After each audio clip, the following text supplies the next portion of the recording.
Close racing, fast cars, grid growth, legendary drivers. No, I'm not talking about 1970s F1. I'm talking about cars which are way faster than any GT3 and sometimes almost as fast as LMP2s. So I'm asking why we don't know the major players, the rules, the history, the controversies. Because we don't know anything. But still we do have in our minds legends such as Mark IV Supras, Nissan Skylines, Honda's NSXs. I set myself a personal goal to briefly introduce you to the amazing world of Super GT.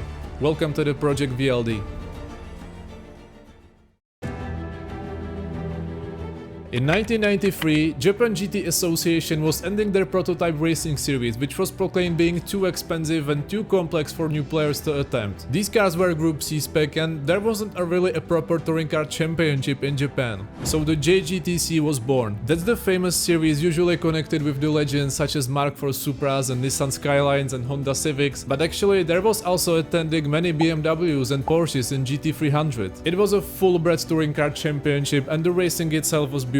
Even though half of the cars were Nissans because of the all-wheel drive system, but it was still iconic series. Anyway, the racing did get faster and faster every year, rules were changing and the series has grown to the moment when these cars stopped to have anything in common with their road legal version. In 2005 the JGTC was rebranded as a Super GT, and that's where we're getting to the present. Super GT contains two major categories, GT300 and GT500. GT300 is a series of GT3 spec cars that we know from our European and American racing. Actually, it contains many manufacturers outside of Japan like Mercedes, Aston Martins, Audis, Porsches, Ferraris. However, it's also the mix of GAF category, which is a Japan version of GT3 spec, and they're racing against each other. There's no doubt that objectively this class provides great racing. In the end, it's about our familiar GT3s, but it more or less only serves as some strategical factor for the major and much faster category of GT500. Now, GT500 is the Japan's top-tier racing series. Their mid-engine, rear-wheel drive and every car heavily relies on complex aerodynamics. However, these beasts don't have a problem of producing close to 700 horsepower. And by the way, for turbocharged 4 cylinders, they sound incredible.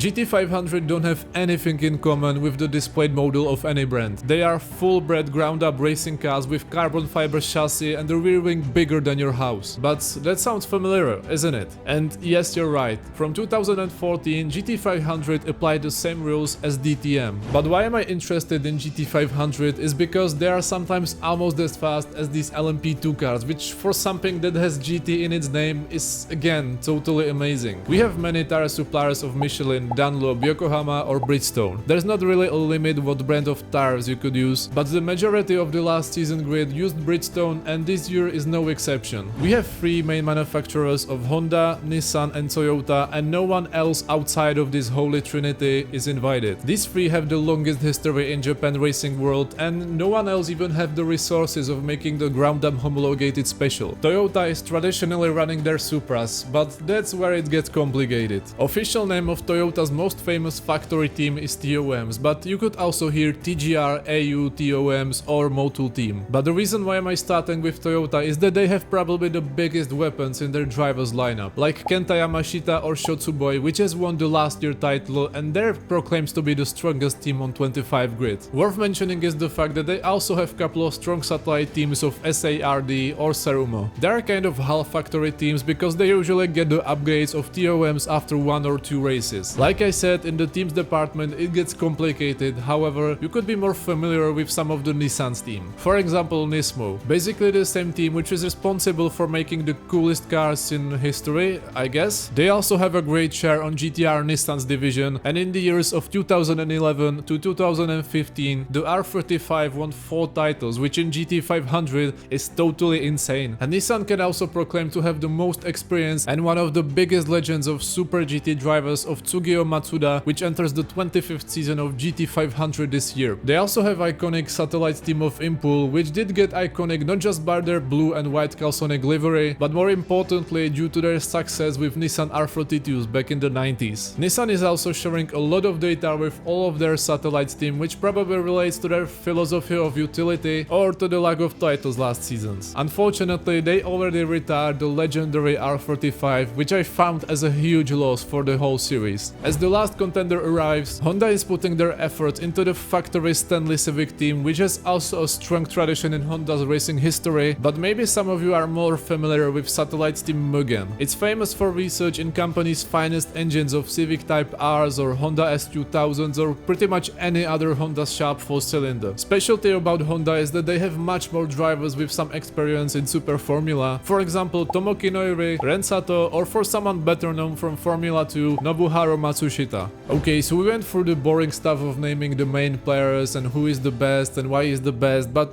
that's totally pointless unless you haven't seen the most beautiful tracks in the world they are racing in. Japan is probably leading along with Britain. Of course the environment is not everything, but circuits like Okoyama, Motegi, Suzuka or Fuji, they have one such an important aspect. They all provide elevations and flat out corners behind the horizon, so you a lot of times don't see the limit, and as a bonus the Japanese sceneries close to the track just sells everything. Maybe track of Autopolis and Okoyama does have too much safe barriers, which a bit damages the environment, but overall having a go on these tracks in casual Assetto Corsa makes me happy. Well, we already know that GT300 and GT500 is on the track in the same time. More specifically, both categories have a rolling start, which I personally think it's a little bit missed opportunity, but hey, they wouldn't all fit in the starting grid. At exactly 3 PM of Japan Standards Time, both races are green flagged and we're good to go. But before we go, there's two types of races. The longer ones which are set to 450 kilometers and the shorter ones which are set to 250 or 300 kilometers. Honestly, there's not a real bigger difference other than the endurance ones are longer, but the interesting thing is that you're obligated to swap drivers in every race. Each of these drivers have to do at least 1/3 of the race before they could be changed. When I watched the whole race of Super GT for the first time, I thought, why the hell we don't have this rule in Europe, in F1 or MotoGP? Okay, that probably wouldn't work, but why not to do it in lower categories? It is such an interesting strategical factor, and it forces teams to hire both competent drivers and not just one who's paying and the other one who's driving. Anyway, the races usually last from 2 to 3 hours, and because the Japan weather is totally unpredictable, there's a high chance of seeing wet on rainy conditions, which by itself provides another different strategies, and be grateful when you see them racing, because apart from the racing being great, there's only 8 races in the season. We have to consider that it is fully Japanese circus, and there's not really many circuits that could handle races like that. For a lot of drivers, it is an addition to the other series which they're often attending. So a race has been raced after many overtakes, many crashes and marshals tirelessly waving on the final straight. Cars do make a last parade lap with fans going absolutely bonkers. They arrive in Parc Ferme, there's a Japan anthem, non-alcohol champagne, everyone's happy. Just a pretty standard way how to celebrate a proper race. However, the point system is not very standard. Of course you get more points with better finish, but with each point you get, you also gain 2 kilos of weight. So that means if you for example won a race and you have 20 points, that means the next race you will have 40 kilos of additional weight to your car. I personally think it's a great rule that again puts the racing on the track itself. Just the more you go through a Super GT, you start to see how every team has a respect to these rules. And even the fact it is a series about technical upgrades and what team is going to build the best car possible. And yes, there were some minor controversies of cheating, but mostly it is incredibly clean series. And I love that all the conflicts of teams are resolved by a pure racing. So yeah, that's why I hugely respect a Super GT. But I want to know your opinion about this series, so tell me in the comments if you ever watched a Super GT or you're planning to, and thank you so much for watching. Put a like on this video and I guess goodbye.